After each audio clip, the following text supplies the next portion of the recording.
Guide तैयार हो गई थी, बिक नहीं रही थी। देव साहब को कोई ना कोई तरकीब लड़ानी थी। तो क्या किया उन्होंने? फिल्म गाइड को हिंदी और इंग्लिश दोनों ही भाषाओं में बनाया गया था।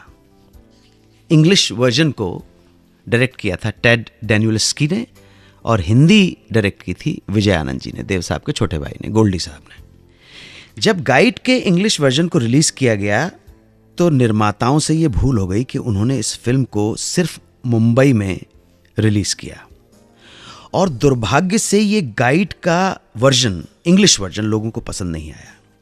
इस बात का नतीजा ये हुआ कि कोई भी डिस्ट्रीब्यूटर अब इस फिल्म के हिंदी वर्जन को हाथ नहीं लगा रहा था, बैड पब्लिसिटी की वजह से।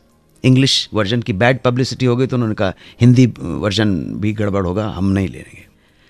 देव साहब के लिए मुश्किल टाइम था, एम्बिशियस प्रोजेक्ट था उनका और सबको यकीन था कि हिंदी में बनी गाइड लोगों को जरूर पसंद आएगी।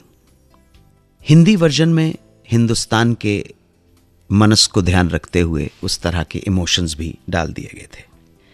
जब इस फिल्म को बेचने का किसी को कोई आइडिया नहीं आया तब देव साहब के दिमाग में एक आइडिया अचानक क्लिक कर गया। उन्होंने अपने प्रोडक्शन कंट्रोलर यश जौहर को, यानी कि ये आज का जो करण जौहर है ना, उसके पापा जी, यश जौहर साहब को जिम्मेदारी दी कि वो दिल्ली के एक डिस्ट्रीब्यूटर को इस फिल्म का एक गाना दिखाएं और किसी तरह से भी दिल्ली के उस डिस्ट्रीब्यूटर को राजी कर लें फिल्म खरीदने के लिए। यश जौहर जी बहुत ही टैलेंटेड आदमी थे इस मामले में, पब्लिक डीलिंग के बारे में लोगों की नब्ज जानते थे, ग्रेट मैन। उन्होंने देव साहब के कहे अनुसार वही काम किया और रिजल्ट भी वही दिया जो देव साहब उम्मीद कर रहे थे। यश जी ने डिस्ट्रीब्यूटर को गाइड फिल्म का गीत दिखा दिया, पिया तो से नैना लागे रे। सिर्फ एक गीत को देखकर डिस्ट्रीब्यूटर इतना झूल गया कि उसने फिल्म खरीदने की घोषणा कर दी। डिस्ट्रीब्यूटर के फिल्म को खरीदते ही देवानंद ने इस बात की पब्लिसिटी शुरू कर दी कि जी फिल्म बिक गई है, फिल्म बिक गई।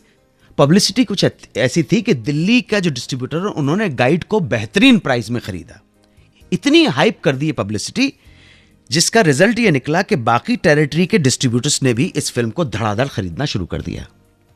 इस तरह सन 1965 में मुंबई के मराठा मंदिर थिएटर में गाइड का प्रीमियर किया गया।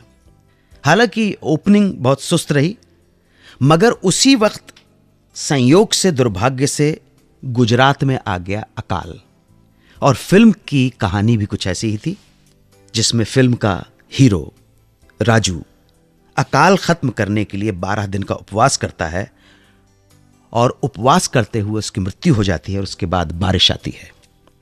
इस बात का भी फायदा उठाते हुए देवानंद ने इस फिल्म का गुजरात में जबरदस्त प्रचार किया। वहां पोस्टर्स पर लिख दिया गया, राजू गाइड ईश्वर से बरसात के लिए प्रार्थना कर रहा है।